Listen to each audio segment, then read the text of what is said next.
He pulled his pants down and he took his hand and rubbed it between his butt and pushed it in my face and said, "That's the only shit that you will ever be."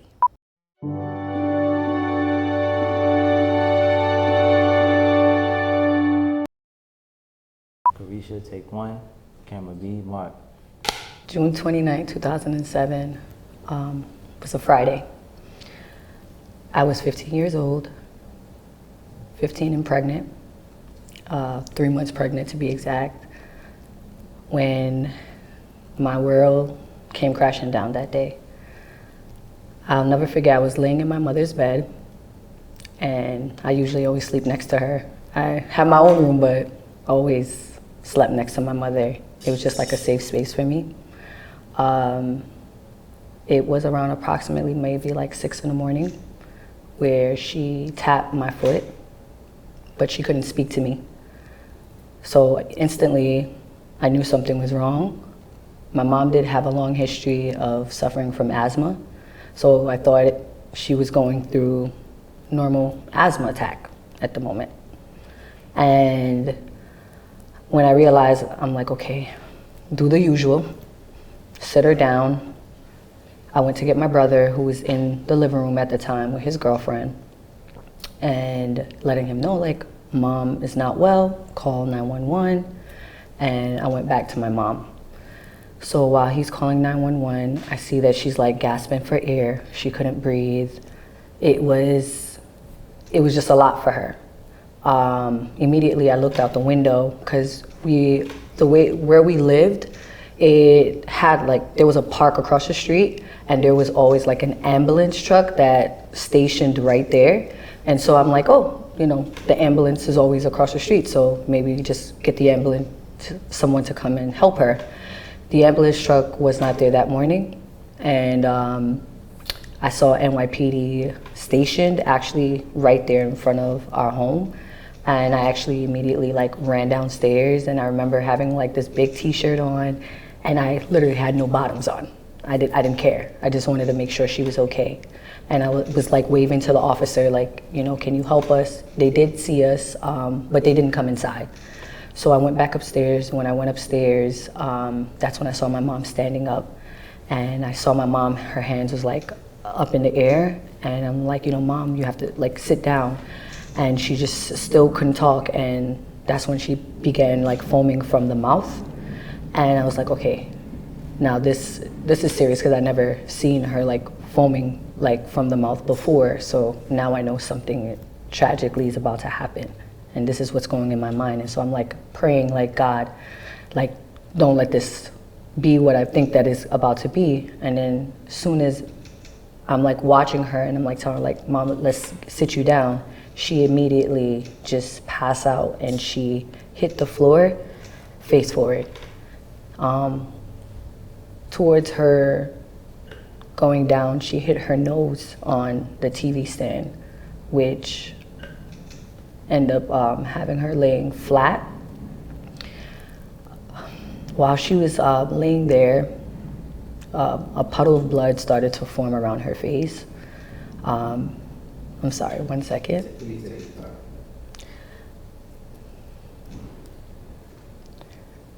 So while the puddle of blood started forming around her face,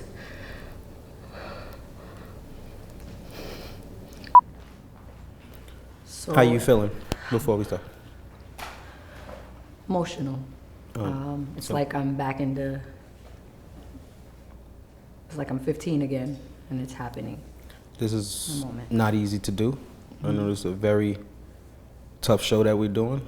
It's very raw, it's very real. You can continue with the story, or you can move on. It's really up to you. I want to continue. Okay. So as I saw the puddle of blood start to form around her face, I realized there's nothing that I could do, because while my brother has the 911 operator on the phone, and I'm screaming for my brother to come, they're saying flip her over. And immediately she's stuck between the TV stand and the bed frame. And my mom is not little. She was a heavy-set woman. So we're trying to like push the bed frame, but the bed frame, my mom bought these like luxury furnitures that it's hard to move. So she had to stay there until EMS arrived on site. And when they got there, they did find a pulse. But in my mind already, I already knew she was gone. And when we got to the hospital, that's when they pronounced her dead. And that's when my world started crashing down. Because I don't know what it's like to be a mother. You know, I have this unborn child forming in my stomach, and I'm looking to the only person that I knew for guidance to actually become a good mother, or what it is to be a mother, because I'm a teen, I'm young, I don't know what this is. But I knew that she was happy with knowing that she was gonna have a grandchild. She wasn't happy how it came about, but she was happy that I was gonna have a child. That's when I knew that my life was gonna change. And honestly, in that moment, I knew my life was gonna change for the worse, because my dad was never around. My dad left my mom when I was 2. My mom only had 3 children, my 2 older brothers. One of my brother, he lived in Jamaica, the island. He was born there. He just never received his green card to come here. And then my other brother, he was just never really home. He was whether out and about. And that, it was just me and her. So the love that she gave me was unconditional. I didn't know any other love but hers. So now the hard part came, was now figuring out where was I going to live. So you're 15, you're pregnant. What grade you're in at this point? So just to backtrack, my mom passed away a few days after my junior high school graduation. So you're just finishing 8th grade. Yes. It's a lot to deal with. So my next question is, so now as a minor, who's your village? Who can you call on next? Because you're about to start high school, which is a monster and an adventure for itself for a young girl. You just lost your rock. You have this baby. Who can you call on? So growing up, my mom always had like a big heart, and she helped everybody. And so at her funeral, there was thousands of people there. Her funeral was actually taking place in actual cathedral, and it was filled with thousands of people. But it was instantly, I knew after that, those people were just there for show. There was nobody there. It began with a conversation with my father, who I told you left when I was 2. He was in and out of my life. And he told me I can come live with him, but he told me, you're too young to have a child. The only way you can live with me is if you abort your child. That wasn't up for question for me, you know. The next conversation was with another person, and they told me if you abort your child, the wrath of God will take you. And that scared me more than anything, because my mom was very God-fearing, and I grew up in a religious home. So we were always in church every Sunday. We were at church every Wednesday. All I knew was church. And to hear that the wrath of God was gonna take me if I aborted my child, honestly, that trumped over the feeling of even being a teen mom. I didn't even think about what it would be like to be a teen mom. I just thought that God is going to take me if I aborted this child. The next conversation was with my aunt.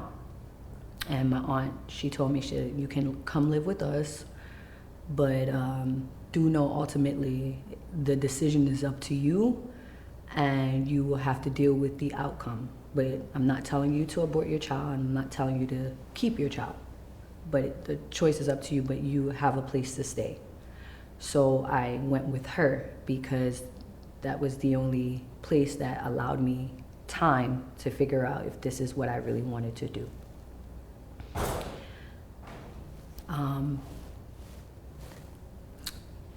In that moment,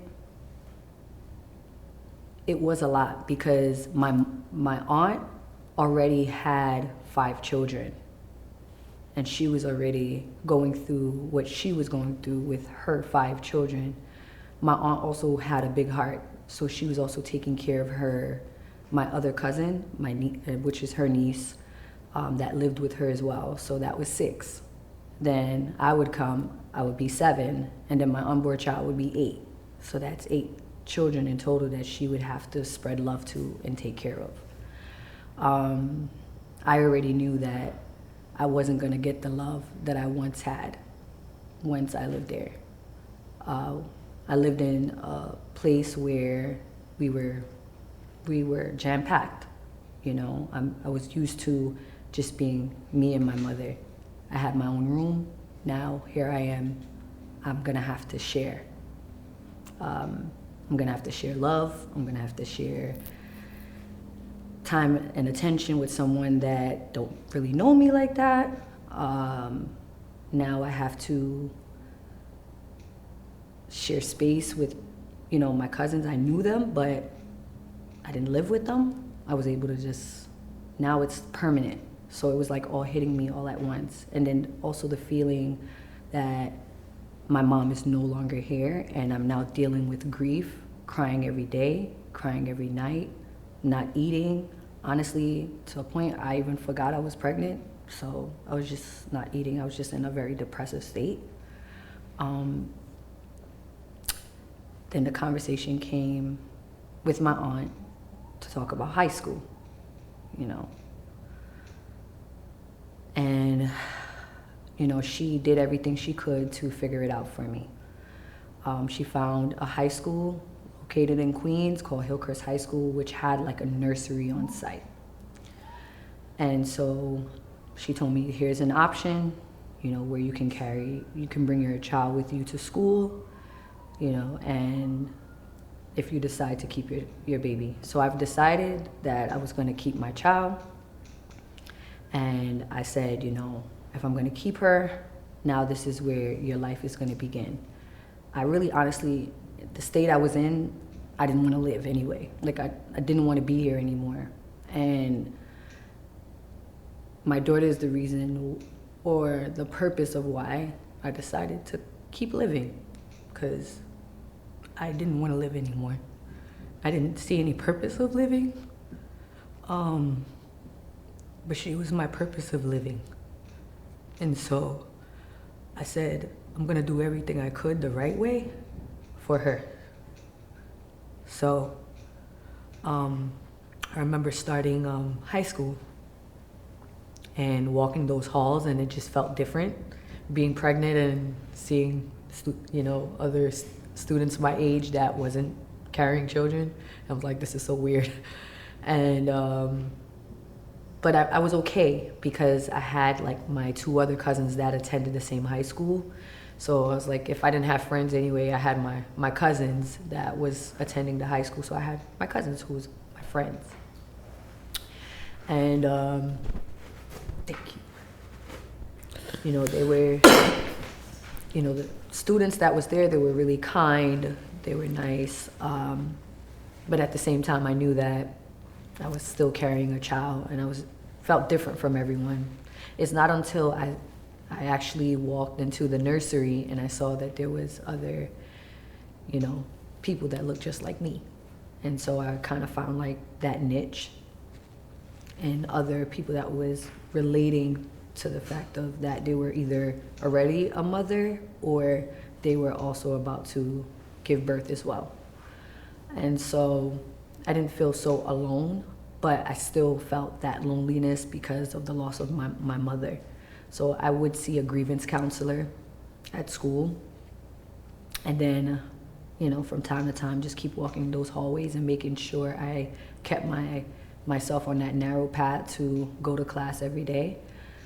Now here we are, December 30th, 2007, and I'm giving birth. And when I saw my daughter, that's when my world changed again. And now I'm an actual mother. And so looking at her, I was like, I didn't even know what to do. You know, my aunt was in the room with me, my cousin was in the room with me, and they were like so excited and they were crying, but I was in a state of like shock, like, did I just have a child? It was to a point where I felt like, is this even mine? And so, you know, once I finally got home and, you know, after 6 weeks postpartum, I eventually went right back to school. And this time, I was no longer walking the halls pregnant. I was walking with a stroller, pushing down the hall, going to a nursery. I would drop my daughter off every day. Did my due diligence to make sure I went to every class because I know I was living for her now. It's definitely not living for me, it was for her. And, you know, I passed all my classes. I even did night school to like finish up quickly and graduate on time. It was a struggle because waking up every morning to not just only get myself dressed, I had to get a baby dress. And my daughter, she cried morning, noon, and night. And sometimes there was times where I cried with her because I'm like, I don't know nothing about motherhood. And here I am trying to seek guidance, and as much as my aunt wanted to give me the guidance, she has to care for 6 other children that's living in her home. And so it was really tough, it was difficult, but I persevered. I graduated June 2010 with my high school diploma. I did not attend my high school graduation. I decided to actually move out of my aunt's home. I felt like the environment no longer served me. And so I moved out at the age of 18 with a child. That was another pivotal moment for me. Honestly, I didn't know what I was doing. I just left because the environment wasn't for me. And I went to live with friends. I lived with friends. I got accepted into Kingsborough Community College. I attended college, you know, while having my child. I also worked, and my very first job was working at Cookie's Kids Department Store, which was a retail store. And I hated it. And I said, okay, I have to do something else. And so Cookies was my spot, man. I love don't get me also wrong. as a teenage father, Cookies done saved me in a lot of situations. I used to go right to the one down Pickin in Brownsville. Yeah, yeah, so that was my spot. Cookies. Yeah, it was good. It was good, the store, but it was high demand. And so I worked there while I was attending Kingsborough Community College. I ended up stopped going to school, and I was like, okay, I have to figure out another forms of income. So I decided to invest in getting my security license. And so I became a security guard. And this is when I met an older man that I would end up living with, my child and I. And at this time I was probably about like 19 years old, and he was like 40. And he was good to me. He didn't do any wrong to me. He was really good to me. But I knew in living with him, it was for me. I know I didn't love him. I just loved what he provided for me and my child, which was some sort of stability. And I want to go back a little bit to talk about the nature of my father. You know, my father not being there was a very pivotal moment for me. You know, my father not being there for me really shaped how I looked at relationships. I found myself yearning for love. I found myself operating in a survival mode mentality. And I think also in that moment as well, something happened when I was in high school, and secrets came out. One of the secrets that came out was the father that I thought was my father may not actually be my father. There was another man that came into the picture that was actually trying to be there once he found out that my mom had passed away. My family and my mom's friends kind of like said, this is not the moment for it. She's suffering right now. Like she doesn't need it. But honestly, where I am right now in this space, I wish that they allowed him to be there, because that really shaped how I end up being in relationships that didn't serve me. And so I yearned for that fatherly love. So while I was now with this older man who was taking care of me and taking care of my child, I realized that I didn't want to be with him. So I left, and I went to live back with my family. And in that moment, I immediately found another relationship, which was my second child's father. And that relationship failed. And then I found myself going into another relationship, which is my third child's father. And here I am, 24 years old, with 3 children, 3 different fathers, and 3 failed relationships that didn't work.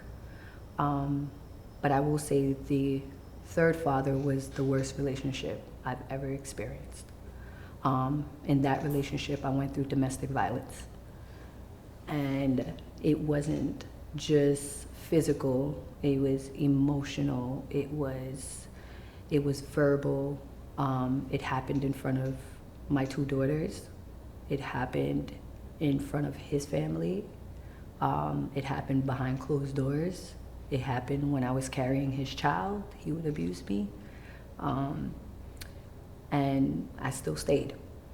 I still stayed because it was a stable home as far as living wise for my daughters. So I stayed. It was not until I had my son, I decided to come up with a plan, and I said, you can't stay here forever, or something's gonna, happen to you. And when I had my son, I immediately decided to go back to school and further my education. And so I attended Westchester Community College of that year, and I said once I graduate, I was going to leave, at least leave with a degree. And so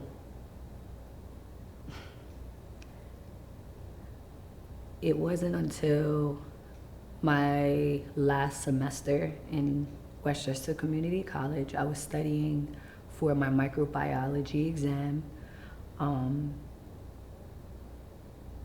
It was that night where I was sitting down and I was studying. It was late, and I remember him coming to me. He was like, "Come to bed." And I'm like, I'm gonna kind of like pull an all-nighter because I gotta get this right. This is the last class. I graduate, this semester. And he's like, "No, come to bed." And I'm like, you know what? I'm just gonna go to bed because I'm not trying to avoid the arguments. And so I decided, you know what? I'm just gonna go to bed. It was when I went to bed, the room was dark, and I was laying there on the bed, and he pulled his pants down, and he took his hand and rubbed it between his butt and pushed it in my face and said, "That's the only shit that you will ever be." And right there is when I realized that I had to leave.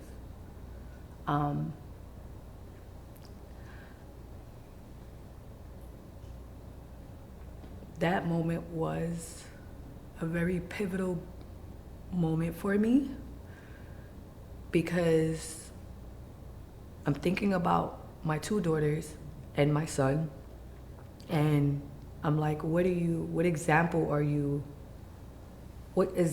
showing your children that it's okay for someone to disrespect you in that nature, even though they didn't see that moment, but they seen moments. And he made me feel like the scum of the earth. And I said, you know what? I'm going to pick myself up and I'm going to leave. So I'll never forget, he went to work the next day, and I packed all my stuff, the children's stuff, and I left immediately that day without saying anything. And I called my family and I said, hey, I didn't want to share this with you guys because for me, I felt like people were already judging me based off of having so many children, 3 different baby fathers, you're only this age, and now there's another thing to add. And so I shared that moment with my cousin and my aunt, and I was like, I'm going through this situation here, and I need help. And they're like, why didn't you tell us that you were going through this? And I was like, I just didn't feel like being judged. And so, they allowed me to stay with them. I went to live with them, and I never looked back. But I knew that my time living with my family, of course, was limited. So in that moment, I knew that I had to make a decision. And at that time, I was working at a security company. And I remember I was always calling out because I had so much going on between having to juggle the children. It was just a lot. And, God places angels in your life. And I remember my supervisor at the time was like, don't worry, I got your back, do what you got to do. And I realized that the moment has come where I would have to leave my family's home once again. And my daughter, I'll never forget, she looked at me and she's like, Mom, it's okay if we have to go into a shelter. It's okay. And here I am, this grown adult, and a child is making a decision for me, a sound decision for me. And I'm like, you know what? I have to take myself into a shelter. And I can't continue to live my life with this unstable living with children that is looking up to me. And so I took my daughter's advice, and I took them to PATH, which is a family shelter for families.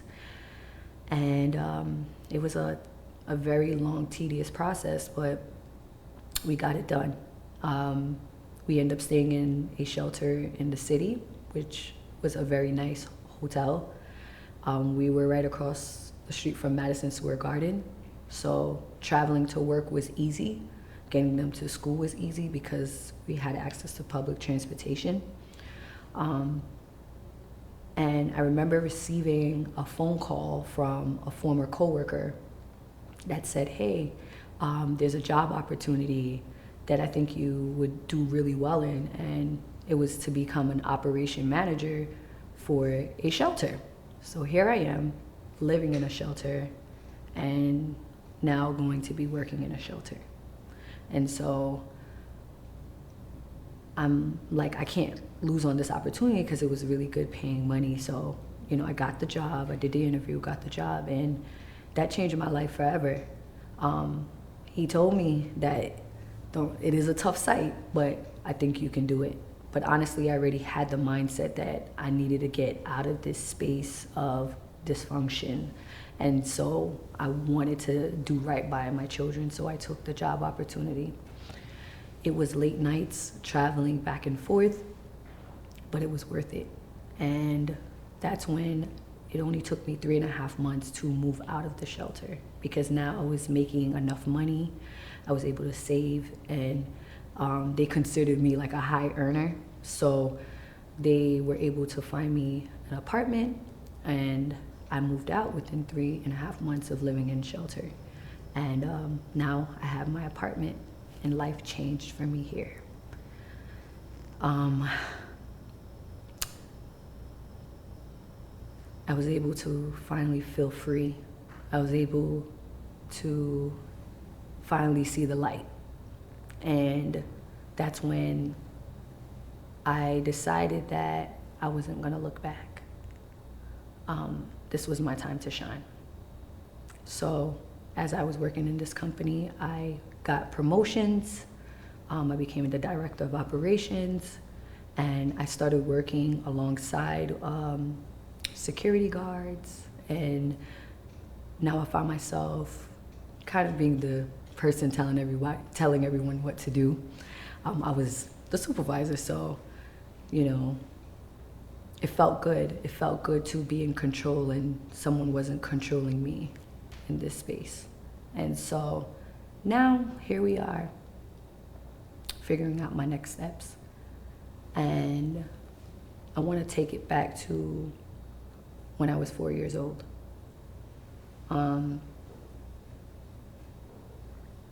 This is what inspired me to now open up my actual security training school. That was a part of what possibly could have inspired me.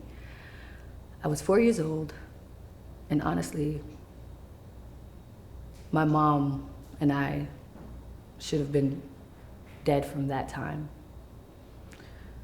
I'll never forget, I was laying with my mom in bed, and my brother was like walking out for school, and I vividly remember this. And when there was about 7 like men with guns that pushed him back into the apartment. And in that moment, it was because at that time it was my aunt, my uncle that was living there, and I remember them coming into my mother's room, and they took me and my mom in the bathroom, but they turned the light off, like they made it dark. And I remember walking out my mother's room and seeing my brother on the floor. I saw my uncle on the floor, and I saw my aunt on the floor, and I saw like the men with like the guns to their heads. And they took me and my mom in that dark bathroom, and I remember my mom like praying, and she was just like praying and praying, and I'm just like looking at my mom and like wondering like what's gonna happen. And I saw the gun to my mother's head, and in that moment, you know, I was young, and the feelings I was feeling just like we're gonna die. Like, we're gonna die. And that's when the doorbell rang, and I saw that these guys with guns started running through the apartment, through the and at that time in the apartments there's the back where they can like run down I forgot what you call it, but it's like ladders, they can like jump down. I got you. Yeah. Yes, the fire escape, right? They ran through the fire escape, and that's when my mom was like, we gotta leave. And I remember her talking about it, and come to find out it was actually one of my godparents that set my mother up to kill her. And I feel like I'm just bringing myself back into that moment because I feel like it allowed me or shaped me to want to provide safety for others. And that brings me back to now. I decided to walk on faith and open up a security training school in the state of New York. And it was the best decision I've ever made. I'm getting a little emotional again. Take your time. I remember having the idea in 2019, and the pandemic hit, and I was like, oh, I'm not gonna do it. I'm not gonna open it up because now the world is shutting down. And then fast forward to now 2023, And I'm like, it's time to open up your security training school to make a difference. To not only just make a difference in help saving lives, but it was also making a difference in people's lives that even though I've gone through all of this pain and suffering, it doesn't defy your outcome, right? Like, you are in control of your outcome. And so I knew that I wanted to make a change, but I also wanted to be an example for my children and other people in the world. If I am able to just touch one person's lives to show them that don't give up, I've done my job. And so that inspired me to move forward with opening up the security training school. And now it's open. It's 2 years old. It's called Prevalent Training Center.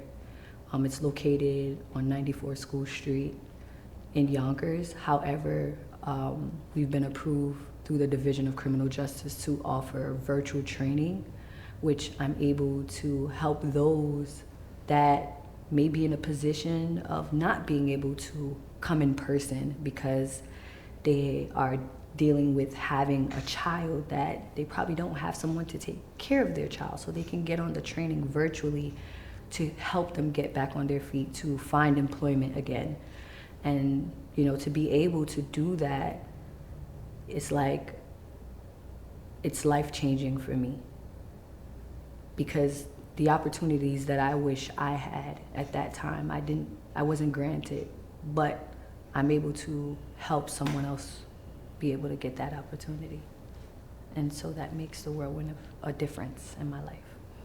If somebody wanted to sign up for your security program or your training, how could they reach out to you? So they can find us on Prevalent Training Center on Instagram. They can also find us on Facebook, Prevalent Training Center as well. And our website is www.prevalenttraining.com. And again, you will also find us on Google. If you type us in, you'll see that we have a 5-star review because the training means everything to me, because the quality is what means everything to me, because we're putting people, we're here saving lives and making a change in the world. So that is what makes us stand out as a training school. And so, yeah, so that's where you can find us. Also, too, I just got reached out to by a university that I'm going to be speaking at in a couple of weeks. And I think your oldest daughter, the one you had at 15, is attending that university. Like, am I tripping? Are we going to flaunt about the golden child? And I didn't even talk about the full circle moment, right? Yeah, let's talk about it. So that daughter I had at 15 years old, she graduated at the age of 17, and she received the full ride to Monroe University, and she will be attending there. And so I'm happy I kept her, and I didn't do what others wanted me to do, because right now she is walking in her purpose. And the best decision I made was having her. God is good. Tell her don't be afraid to approach me during this I will. Right. I definitely will let her know. I thank you for being bold. Yeah. I thank you for being courageous today. I know me and you talked a lot about this off air, and I know this was new to you, and this was a lot. Yeah. But your courage will help others, and this is what we do it for. Yes. Thank you so much. Thank you. Thank you. All right, guys, that's it.